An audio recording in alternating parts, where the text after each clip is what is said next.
J'ai trouvé 8 livres sur la fin du monde, dont 7 qui parlent de la fin du monde de 2012.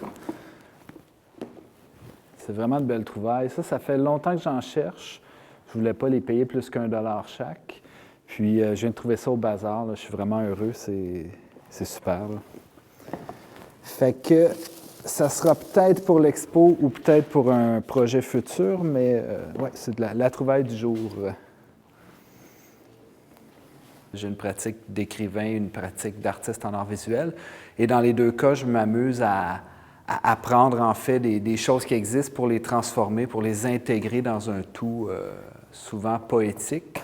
En fait, je m'intéresse aux objets de la culture populaire, autant des objets qui vont être matériels que des objets qui vont être textuels. Je suis Marc-Antoine Coffaneuf, artiste et auteur. J'ai une formation en histoire de l'art, mais très vite, je voulais me déplacer plus vers la création artistique. On dirait que je suis allé chercher une formation pour un peu là, créditer ce que je faisais déjà. Puis bon, c'est jamais mauvais d'attendre d'avoir une certaine maturité avant de se commettre.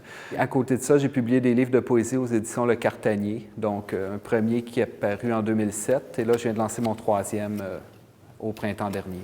Ce qui est bien avec une résidence, c'est que ça te permet de prendre du temps que tu n'aurais peut-être pas pris en fait en atelier. C'est comme classer des cartes puis prendre le temps de les regarder. Bien, j'ai tout le temps d'autres choses à faire. Puis souvent, quand je suis à la maison, bien, je fais d'autres trucs. Mais là, dire, OK, bien, dans mon mois, je veux faire le ménage là-dedans puis voir ce que je peux en tirer comme œuvre d'art, comme installation. Bien oui, c'est un temps qui est précieux là, de pouvoir s'adonner à des activités peut-être un peu moins sérieuses, mais qu'ils sont quand même. Là, en fait, tout ce qui est visage bizarre, grimace, bouche ouverte, cris, cartes étranges, drôles, je les mets de côté. Puis après ça, je vais faire un deuxième tri, mais pour l'instant, c'est juste de voir qu'est-ce qui a un potentiel amusant pour chacune des cartes. Mel Brigman, qui n'avait pas de dents. Puis l'année d'après, on se rend compte qu'il y a des dents sur son autre carte. Donc, tout est bien qui finit bien. Regarde bien, je suis même capable de l'installer.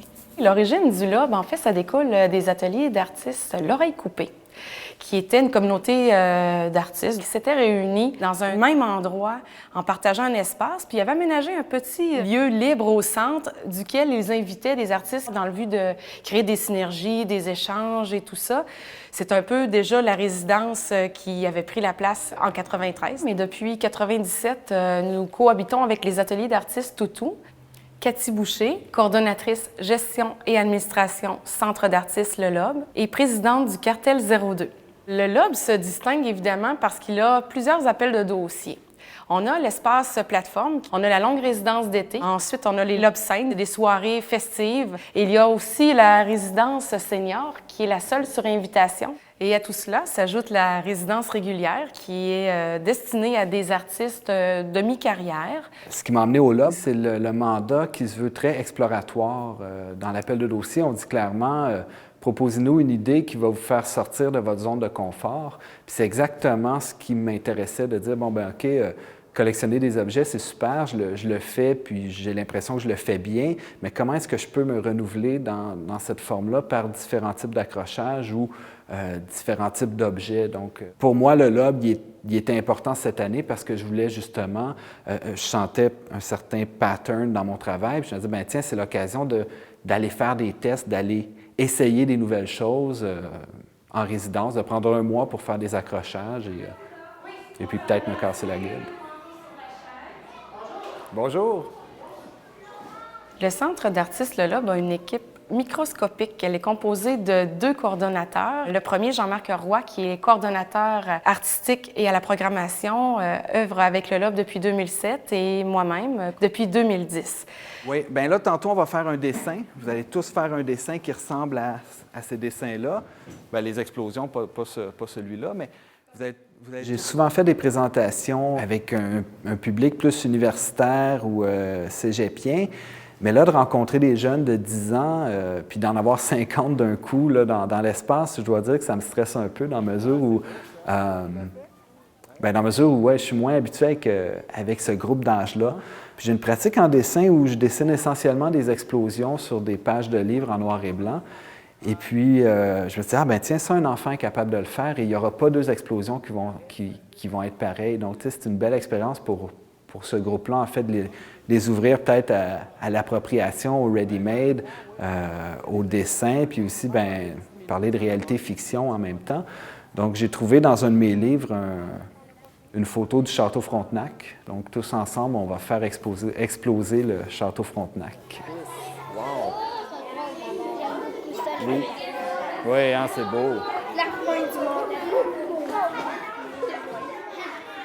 Cartel 02 est né en fait d'une initiative parce que historiquement, les centres d'artistes de la région et lieux de production en arts visuels et médiatiques du Saguenay-Lac-Saint-Jean se rencontraient en concertation via les tables de compétences du Conseil régional de la culture. On a eu un projet très intéressant nommé 175 Nord où Accès Culture Montréal a invité les gens de la région à aller rayonner à Montréal, dans les galeries et maisons de la culture. Et ça a été très rassembleur pour le milieu. Puis c'est de cela qu'on s'est dit, bien, au-delà de la concertation, pourquoi pas se constituer légalement dans un groupe puis développer des projets. Évidemment, c'est jeune, nous existons depuis 2 ans, mais on travaille des projets puis la représentation pour les arts médiatiques et visuels au Saguenay-Lac-Saint-Jean. Ça ressemble à ça, hein? Ben oui. Ah, c'est hot, c'est le bon spot. Là, tu prêt à ce que je fasse l'éclairage? Oui, oui, c'est bon, ça marche. Oui, oui, oui. Ça marche. Bon, okay, je vais sortir l'escabeau.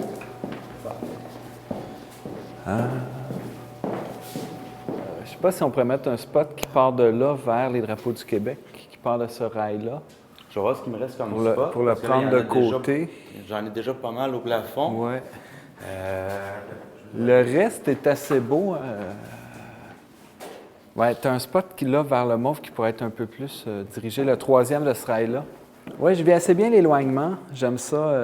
J'aime voyager, là, puis je me rends compte qu'il y a une vivacité qui est aussi excitante dans la mesure où, même s'il y a juste 2 centres d'artistes maintenant, il y a quand même des gens dévoués, il y a quand même tout un milieu qui croit à ça, qui sont présents. Puis il y a, le fait qu'il y ait les ateliers Toutou ici, il y a déjà des gens qui passent, qui viennent me dire bonjour. C'est une espèce de vivacité qu'on retrouve pas nécessairement, même dans une grande ville.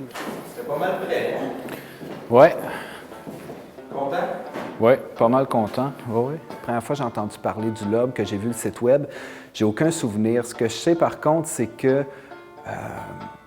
là où mon idée du Lobe s'est développée, c'était que les artistes qui revenaient du Lobe avaient une bonne expérience en fait, là.